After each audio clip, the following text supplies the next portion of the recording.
ಈ ಕಾಲದಲ್ಲಿ ಒಬ್ಬ ಮನುಷ್ಯ ಒಂದು 80ರಿಂದ 100 ವರ್ಷದ ಬದುಕಬಹುದು. ಆದರೆ ಹಿಂದೂ ಪುರಾಣಗಳ ಪ್ರಕಾರ 7 ಜನ ಚಿರಂಜೀವಿಗಳಿದ್ದಾರೆ. ಅವರು ಎಷ್ಟೋ ಸಾವಿರಾರು ವರ್ಷಗಳಿಂದ ಈ ಭೂಮಿ ಮೇಲೆ ಬದುಕ್ತಾ ಇದ್ದಾರೆ.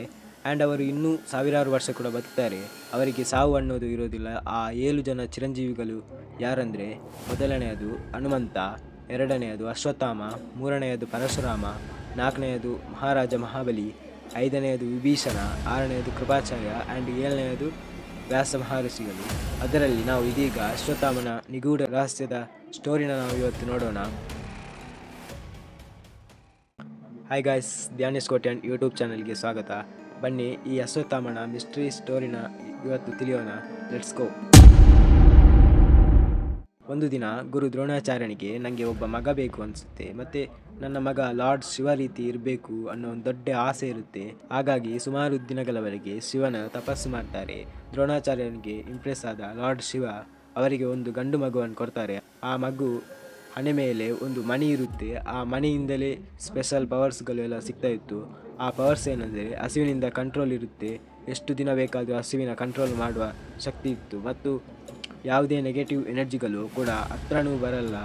ಬಾಡಿ ಮೇಲೆ ಯಾವುದೇ ಗಾಯ ಆದರೂ ಅದು ತಕ್ಷಣ ಸರಿಯಾಗ್ತಾ ಇತ್ತು. ಇಷ್ಟೆಲ್ಲ ಸೂಪರ್ ಪವರ್ಸ್ ಹೊಂದಿದ್ದ ಆ ಮಗು ಹುಟ್ಟಿದಾಗ ಕುದುರೆ ಹೇಗೆ ಸೌಂಡ್ ಮಾಡುತ್ತೋ ಆ ರೀತಿ ಅಳ್ತಾ ಇತ್ತಂತೆ. ಹಾಗಾಗಿ ಆ ಗಂಡು ಮಗುವಿಗೆ ಅಶ್ವತ್ಥಾಮ ಎಂಬ ಹೆಸರು ಇಡ್ತಾರೆ. ಹೀಗೆ ಎಲ್ರಿಗೂ ಗೊತ್ತು, ದ್ರೋಣಾಚಾರ್ಯ ಪಾಂಡವರ ಮತ್ತು ಕೌರವರ ಗುರು ಆಗಿದ್ದರು ಅಂತ. ಈ ಪಾಂಡವರು ಮತ್ತು ಕೌರವರ ಜೊತೆ ನನ್ನ ಮಗನಿಗೂ ಶಸ್ತ್ರಾಸ್ತ್ರ ವಿದ್ಯಾಭ್ಯಾಸವನ್ನು ಹೇಳಿಕೊಡ್ತಾರೆ. ದ್ರೋಣಾಚಾರ್ಯರಿಗೆ ತುಂಬ ಪ್ರಿಯ ಶಿಷ್ಯ ಎಂದರೆ ಅರ್ಜುನ. ತನ್ನ ಮಗ ಎಷ್ಟೇ ಚೆನ್ನಾಗಿ ಪರ್ಫಾರ್ಮ್ ಮಾಡಿದರೂ ಕೂಡ ಗುರು ದ್ರೋಣ ಅರ್ಜುನನನ್ನು ಹೊಗಳ್ತಾ ಇರ್ತಾರೆ. ಹೀಗಾಗಿ ಅಶ್ವತ್ಥಾಮನಿಗೆ ಅರ್ಜುನ ಕಂಡ್ರೆ ಆಗಲ್ಲ. ಸೊ ಶತ್ರುವಿನ ಶತ್ರು ಯಾವಾಗಲೂ ಮಿತ್ರ ಆಗ್ತಾನೆ. ಹಾಗಾಗಿ ಅಶ್ವತ್ಥಾಮ ದುರ್ಯೋಧನನ ಪ್ರಿಯ ಮಿತ್ರ ಆಗ್ತಾನೆ.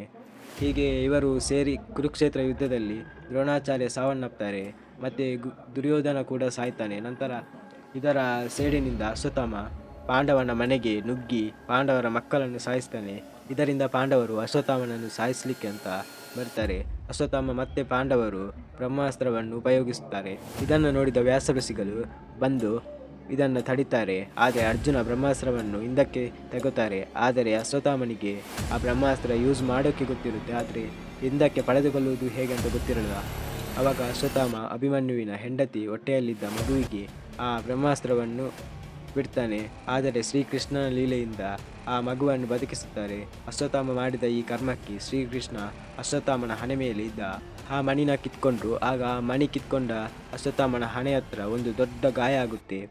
ಆ ಗಾಯ ಜೊತೆ ನೀನು ಚಿರಂಜೀವಿಯಾಗಿ ಕಲಿಯುಗದ ಕೊನೆಯವರೆಗೂ ಹೀಗೆ ಬದುಕ್ತೀಯ, ಮತ್ತು ಈ ಗಾಯ ಕೂಡ ಯಾವತ್ತಿಗೂ ವಾಸಿಯಾಗಲ್ಲ, ನಿನ್ನ ಇಡೀ ಈ ಜೀವನದ ಅಂಧಕಾರದಲ್ಲಿ ಬದುಕ್ತೀಯ ಅಂತ ಶಾಪ ಆಗ್ತಾರೆ. ಸೊ ಕಲಿಯುಗದ ಕೊನೆವರೆಗೂ ಕೂಡ ಅಶ್ವತ್ಥಾಮ ಬದುಕಿರಬೇಕು, ಮತ್ತು ಇವಾಗಲೂ ಕೂಡ ಬದುಕಿದ್ದಾರೆ ಕೂಡ. ಆ್ಯಂಡ್ ಕೆಲವು ಜನ ಅವನನ್ನು ನೋಡಿದ ಪ್ರೂಫ್ ಕೂಡ ಇದೆ. ವಿಡಿಯೋ ಇಷ್ಟ ಆಗಿದ್ದರೆ ಲೈಕ್ ಆ್ಯಂಡ್ ಕಮೆಂಟ್ ಮಾಡಿ, ಮತ್ತು ಸಬ್ಸ್ಕ್ರೈಬ್ ಮಾಡೋದನ್ನು ಮರಿಬೇಡಿ. ಮತ್ತು ಹೀಗೆ ನೆಕ್ಸ್ಟ್ ವಿಡಿಯೋದಲ್ಲಿ ನಾವು ಮಿಸ್ಟ್ರೀಸ್ ವಿಡಿಯೋನ ನೋಡೋಣ. ಅಲ್ಲಿವರೆಗೆ ಜೈ ಹಿಂದ್.